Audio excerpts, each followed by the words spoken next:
Good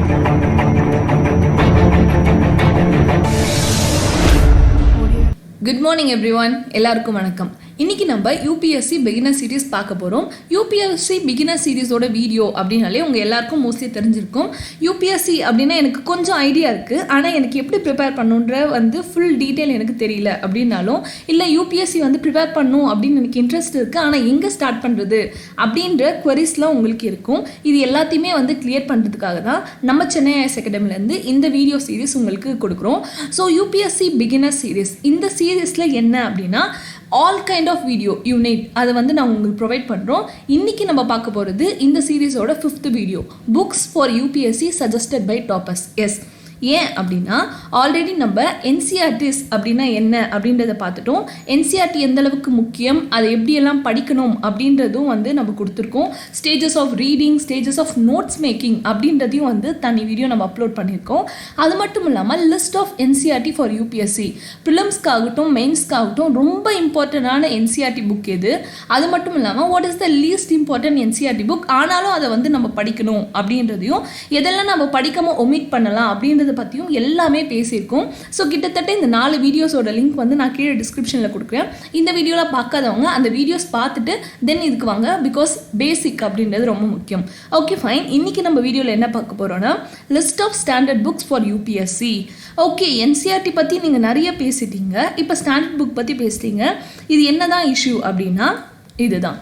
first கேள்வி நம்ம எல்லாருக்குமே என்ன தோணும் அப்படின்னா NCRT முக்கியமா அப்படின்னு தோணியிருக்கோம். எஸ், NCRT முக்கியம், ஏன் முக்கியம் அப்படின்றது எல்லாத்தையுமே நம்ம 4 வீடியோவில் பேசியிருக்கோம். ஆனால் NCRT மட்டுமே போதுமா? NCRT is enough to clear UPSC Prelims அப்படின்னு கேட்டிங்கன்னா what is the answer? No. கண்டிப்பாக நான் மட்டும் இல்லை, UPSC ப்ரிப்பேர் பண்ணுற மென்டர்ஸ் எல்லாருமே சொல்கிற வார்த்தை நோ. ஏன் அப்படின்னா வெறும் NCRT வச்சு மட்டும் நம்ம வந்து ப்ரிலிம்ஸ் அண்ட் மெயின்ஸை கிளியர் பண்ண முடியாது. we need much more knowledge than that. என்ன அப்படின்னா we need a standard knowledge. இப்போ இங்கே பாருங்கள், கொஷின் பேப்பர் வெயிட்டேஜ் பற்றி நான் லாஸ்ட் 2 வீடியோவில் டிஸ்கஸ் பண்ணேன். சில சப்ஜெக்ட்ஸ் இங்கே கொடுத்துருக்குற மாதிரி history, geography, polity, art and culture இந்த சப்ஜெக்ட்ஸ்க்குலாம் என்னென்ன NCRT படித்தா அவங்க கேட்குற 10ல் 8 கேள்விக்கு நம்ம டேரெக்டாவோ இன்டெரக்டாவோ பதில் சொல்ல முடியும் அப்படின்றத பற்றி பேசியிருந்தேன். என்னென்ன புக்ஸ் எல்லாம் படிக்கணும் NCRTலன்றதையும் நான் வந்து லிஸ்ட் கொடுத்துருந்தேன். இப்போ என்ன அப்படின்னா அதுதான் NCRT படித்தா போதும், ஸ்டாண்டர்ட் புக்ஸ் எதுக்கு அப்படின்னா நீங்கள் மிச்சமாக இருக்கு இல்லையா அந்த 2 கேள்விக்கு பதில் சொல்லணும்னா நீங்கள் கண்டிப்பாக ஸ்டாண்டர்ட் புக் படிச்சிருக்கணும். சரி, இதுக்காக தான் நான் ஸ்டாண்டர்ட் புக் படிக்கணுமா அப்படின்னு கேட்டால் இங்கே பாருங்கள், அந்த சப்ஜெக்ட்ஸை தாண்டி மீதி இருக்க subject like economy, Indian society, science இதுக்கெல்லாம் வந்து கண்டிப்பாக ஸ்டாண்டர்ட் புக்ஸ்லேருந்து கேள்விகள் கேட்பாங்க. மேம் ஸ்டாண்டர்ட் புக்ஸ் அப்படின்னா என்ன, இந்த ஐடியா எனக்கு புரியலையே அப்படின்னா என்னென்னா NCRTயில் நம்மளோட பேசிக் ஐடியாஸ் எல்லாமே படிச்சிருப்போமா, பேசிக் கான்செப்ட்ஸ் எல்லாமே தெரியுமா, அந்த பேசிக் கான்செப்ட்ஸ் இன்றைக்கி எந்தளவுக்கு வளர்ந்துருக்கு அப்படின்றதையும் டே டு டே அஃபேர்ஸை நம்ம தெரிஞ்சுக்கிறதுக்கும் வந்து ஸ்டாண்டர்ட் புக்ஸ் ரொம்ப ஹெல்ப்ஃபுல்லாக இருக்கும். அதாவது ஆல்ஃபபெட்ஸ் படிச்சுட்டு நம்ம எஸ்ஏ படிக்கிற மாதிரி. அது மட்டும் இல்லாமல் நான் இங்கே ஸ்டாண்டர்ட் புக்ஸ் அப்படின்னு மென்ஷன் பண்ணியிருக்கிறது யாரோ ஒரு ப்ரைவேட் பப்ளிகேஷன் மட்டும் கிடையாது, நான் கவர்மெண்ட் சோர்ஸஸையும் இந்த வீடியோவில் வந்து நான் மென்ஷன் பண்ணியிருக்கேன். ஸோ வித்தவுட் எனி டிலே என்னென்ன ஸ்டாண்டர்ட் புக்ஸ் வந்து டாப்பர்ஸ் சஜஸ்ட் பண்ணியிருக்காங்க, அதோட இம்பார்ட்டன்ஸ் என்ன அப்படின்றத இந்த வீடியோவில் பார்ப்போம். இன்னைக்கு வீடியோ நம்ம பார்க்க போகிறது standard books for UPSC Prelims. மெயின்ஸுக்கு நான் இன்னொரு வீடியோ ரெடி பண்ணி உங்களுக்கு தரேன். இன்னைக்கு UPSC Prelims கிளியர் பண்ணணும்னா நான் சொன்ன NCRTஸோடு சேர்ந்து எந்த ஸ்டாண்டர்ட் புக்ஸ் படிக்கணும் அப்படின்றத கொடுத்துருக்கேன். So the decision is yours. நம்ம போகலாம். ஸோ இப்போ என்ன தெரிஞ்சுக்கணும் அப்படின்னா what are all the standard books that we need to read for UPSC. So கிளாஸ்க்குள்ளே போகலாம். முதல்ல என்ன அப்படின்னா இந்தியன் பாலிட்டிக்கு நான் என்ன புக் படிக்கிறது? ஐ ரெட், நீங்கள் சொன்ன மாதிரி நான் 9th 10th 11th 12th எல்லா NCRTஸும் படிச்சுட்டேன். இப்போ அதுவே போதும்னா அது கண்டிப்பாக போதாது. So Lakshmikanth is the bible of Indian polity அப்படின்னு வந்து எல்லா ஆஸ்பிரன்ஸும் சொல்லுவாங்க. Because Lakshmikanth covers A to Z knowledge of polity பற்றியான எல்லா நாலேஜும் நீங்கள் தெரிஞ்சு வச்சுருக்க. ஃபார் எக்ஸாம்பிள் சின்னதாக நீங்கள் வந்து India is a parliamentary form of government, India வந்து பார்லிமெண்ட் தான் ஹெட், அதுலேயும் ஸ்பீக்கர் தான் வந்து முக்கியமான ரோல் ப்ளே பண்ணுறாரு, லோக்சபா இஸ் எவ்ரிதிங் அப்படின்றது தான் படிச்சிருப்பீங்க. ஆனால் லோக்சபானா என்ன, அதில் எப்படி மெம்பர்ஸ் வருவாங்க, எப்படி டிஸ்குவாலிஃபை பண்ணுவாங்க, எது அடிப்படையில் என்னென்ன அமெண்ட்மெண்ட் ஆக்ட், ஸோ இந்த மாதிரி எல்லா விஷயமும் இந்தியன் பாலிட்டியான லக்ஷ்மிகாந்த் புக்லேருந்து தான் வரும்.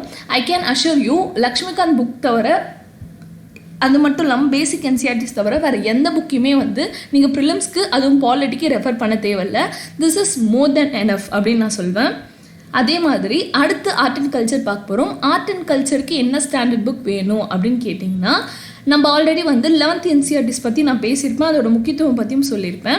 அதை தாண்டி நமக்கு தேவைப்படுற book Indian art and culture by Nitin Singhania. So நீங்கள் பேப்பரோ இல்லை உங்களோட ஸ்டாண்டர்டான நோட் புக் ஏதாவது வச்சுருந்தீங்கன்னா அதை நோட் பண்ணிக்கோங்க இந்த புக்ஸை. So Indian art and culture by Nitin Singhania. So Nitin Singhania அப்படின்றவர் வந்து ஹீ இஸ் அன் UPSC ஆஸ்பிரண்ட்டாக இருந்து எக்ஸாம் கிளியர் பண்ண ஒரு IAS ஆஃபீஸர். ஸோ அவர் நம்மளோட CCRT வெப்சைட் அப்படின்னு சொல்லுவோம். So cultural resource and training website. அந்த வெப்சைட்லேருந்து இந்தியன் கல்ச்சரையும் இந்தியன் ஆர்ட் பற்றி மொத்தமாக கேதர் பண்ணி ஒரு ப்ராப்பர் கம்பைலேஷன் கொடுத்துருக்காரு. ஸோ ஆர்ட் அண்ட் கல்ச்சருக்கு you can refer Nitin Singhania. Then geography அப்படின்னு பார்த்தீங்கன்னா, ஜியாகிரஃபி நமக்கு NCERT's is more then enough. ஆனால் NCERTயும் தாண்டி சில கான்செப்ட்ஸ்லாம் இருக்குது. ஃபார் எக்ஸாம்பிள் ஸ்னோ, மிஸ்ட், இந்த மாதிரி கான்செப்ட்ஸ், க்ளவுட்ஸ், இது எல்லாம் பார்த்தீங்க அப்படின்னா டேரக்டான கொஷின்ஸ் இந்த GC லியோங் புக்லேருந்து கேட்பாங்க. ஸோ GC லியோங் புக் வந்து இன்எவிட்டபிள் திங் ஃபார் ஜியாகிரஃபி. ஜியாகிரஃபிக்கு இது மட்டும் படித்தா போதாது, இதோடு சேர்ந்து we need a map. So ஜியாகிரஃபிக்கு மேப் பேஸ்டு கொஷின்ஸ் இல்லாத கொஷின் பேப்பரே கிடையாது. மேப் பேஸ்டு கொஷின்ஸ் நம்ம பதில் சொல்லணும்னா நம்ம படிக்கும் போதே மேப் வச்சு படிச்சிருக்கணும். ஓகேங்களா? ஸோ எந்தெந்த இஷ்யூ இப்போ கரண்ட்டாக நடந்தாலும் சரி, இதுக்கு முன்னாடி நடந்திருந்தாலும் சரி, எல்லாத்தையுமே ஜஸ்ட் கோ அண்ட் உங்கள் மேப்பில் வந்து மார்க் பண்ணி வைங்க. எதை எக்ஸாம்ஸ்க்கு முன்னாடி நீங்கள் ரிவைஸ் பண்ணிங்க அப்படின்னா அவங்க கேள்வி கேட்கும்போது அது எந்த ஜியாகிரபிக்கல் லொக்கேஷனில் இருக்குது அப்படின்றத நீங்கள் பதில் சொல்ல முடியும். ஸோ ஜியாகிரஃபிக்கு அலாங் வித் GC லியோங் நீங்கள் ஆக்ஸ்போர்ட் ஸ்கூல் அட்லாஸ் இதையும் வந்து யூஸ் பண்ணணும். தென் எக்கனாமி பார்த்தோம் அப்படின்னா வந்து ஒரு ஸ்டாண்டர்ட் புக் ரமேஷ் சிங். இது வேண்டாம், நான் வந்து மெயின்ஸ் போகும்போது வேணால் படிச்சுக்கிறேன் அப்படின்றவங்களுக்கு வந்து சங்கர் கணேஷ் புக் வந்து நான் ரெஃபர் பண்ணுறேன்.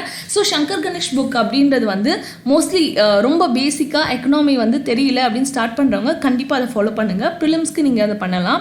மெயின்ஸ் அப்படின்னு வரும்போது கண்டிப்பாக ரமேஷ் சிங் வந்து உங்களுக்கு வந்து ஹெல்ப் பண்ணும். இதில் தான் வந்து கண்டென்ட் இருக்குது. Okay, so economic Ramesh Singh. இப்போ இருந்தே நான் மெயின்ஸ்க்கு ப்ரிலிம்ஸ் அண்ட் மெயின்ஸ் ரெண்டுத்துக்கும் சேர்த்து ப்ரிப்பேர் பண்ணுறவங்க கோ ஃபார் ரமேஷ் சிங், இல்லைன்னா வந்து சங்கர் கணேஷ் புக் வந்து நான் உங்களுக்கு ப்ரிஃபர் பண்ணுறேன்.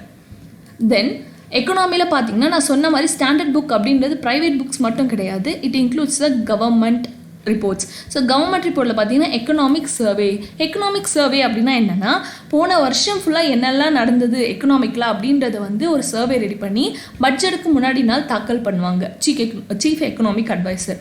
ஸோ இந்த எக்கனாமிக் சர்வே வந்து மினிஸ்ட்ரி ஆஃப் ஃபினான்ஸ் ரிலீஸ் பண்ணுறாங்க. இந்த எக்கனாமிக் சர்வேலேருந்து கண்டிப்பாக எக்கனாமியில் கேட்கப்படுற பாதி கேள்விகள் வரும். ஸோ எக்கனாமிக் சர்வே கண்டிப்பாக படித்தாகணும். அதை பற்றி டீட்டெயில்ஸ் தெரிஞ்சுட்டு சம்மரியை ரிவைஸ் பண்ணால் மட்டும்தான் ப்ரிலிம்ஸ் கொஷின் அட்டென்ட் பண்ண முடியும். அடுத்து மாடர்ன் இந்தியாவுக்கு பார்த்தீங்க அப்படின்னா brief history of modern India by Rajiv Ahir. So Rajiv Ahir அப்படின்ற ஒரு IPS ஆஃபீஸர். ஸோ அவர் நம்மளோட NCERT's பழசு புதுசு எல்லாத்துலேருந்தும் கம்பைல் பண்ணி இதை கொடுத்துருக்காரு. மாடர்ன் ஹிஸ்ட்ரிக்கு இதை விட பெஸ்ட் சோர்ஸ் எதுவுமே கிடையாது.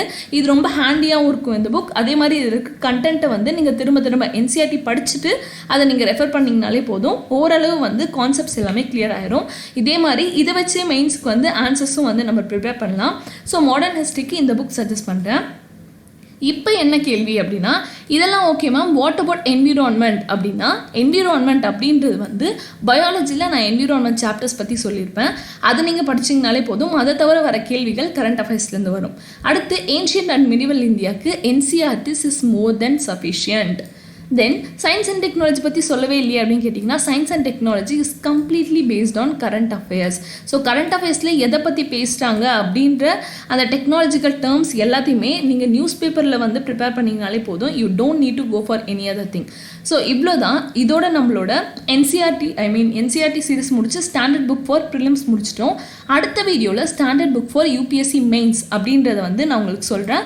அதை நான் லிஸ்ட் அவுட் பண்ணுறேன். UPSC மெயின்ஸ்க்கும் இப்போ வந்து ப்ரிப்பேர் பண்ணணும் அப்படின்னு நினைக்கிறவங்க அந்த புக்ஸை வந்து ரெஃபர் பண்ணலாம். Okay, so meet you in the next video. Thank you so much.